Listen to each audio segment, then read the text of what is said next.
দেখুন, অনাস্থা ডেকেছেন ওনারা প্রধান গঠন করার জন্য, আর ওনারাই বারবার অনাস্থাকে ডাকার পরে কোর্ট থেকে কখনো কখনো ডিএম ধরে, কোনো প্রশাসনিক ধরে এই প্রধান গঠনটাকে স্থগিত রাখছে।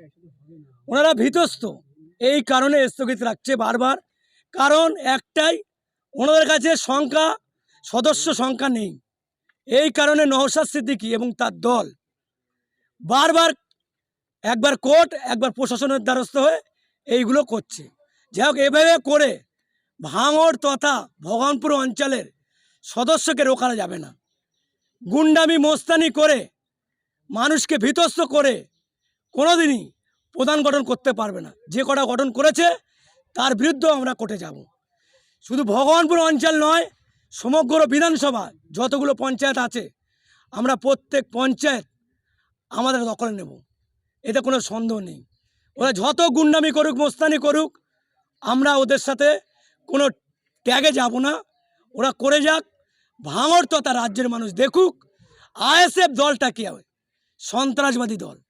তার প্রুফ আজকে প্রধান গঠনের অনাস্থার পর যখন আমাদের সদস্যরা আমাদের বাড়ির দিকে রওনা দিচ্ছিল, তখন আইএসএফের দুষ্কৃতীরা আমাদের গাড়িকে লক্ষ্য করে ইট বৃষ্টি করে এবং আমাদের গাড়ি ক্ষতি হয় এবং একজন সদস্যা ইনজুরি হয়েছে। যাই হোক, ওই নওশাদ সিদ্দিকীর মুখ আর মুখোশ কিন্তু দুটো আলাদা। উনি মুখে একরকম কথা বলে আর কাজ ঠিক তার উল্টোটা হয়। তার নজির এই ভগবানপুর অঞ্চলে প্রশাসন সঙ্গে ছিল, প্রশাসন দেখেছে।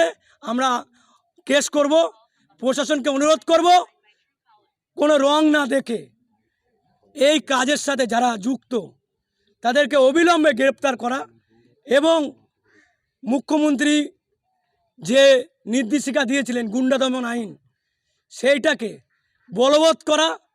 কারণ এই ভাঙড় একটা সন্ত্রাসের রাজত্ব কায়েম করার জন্য নওশাদ এবং নওশাদের দল আপ্রাণ চেষ্টা করে যাচ্ছে।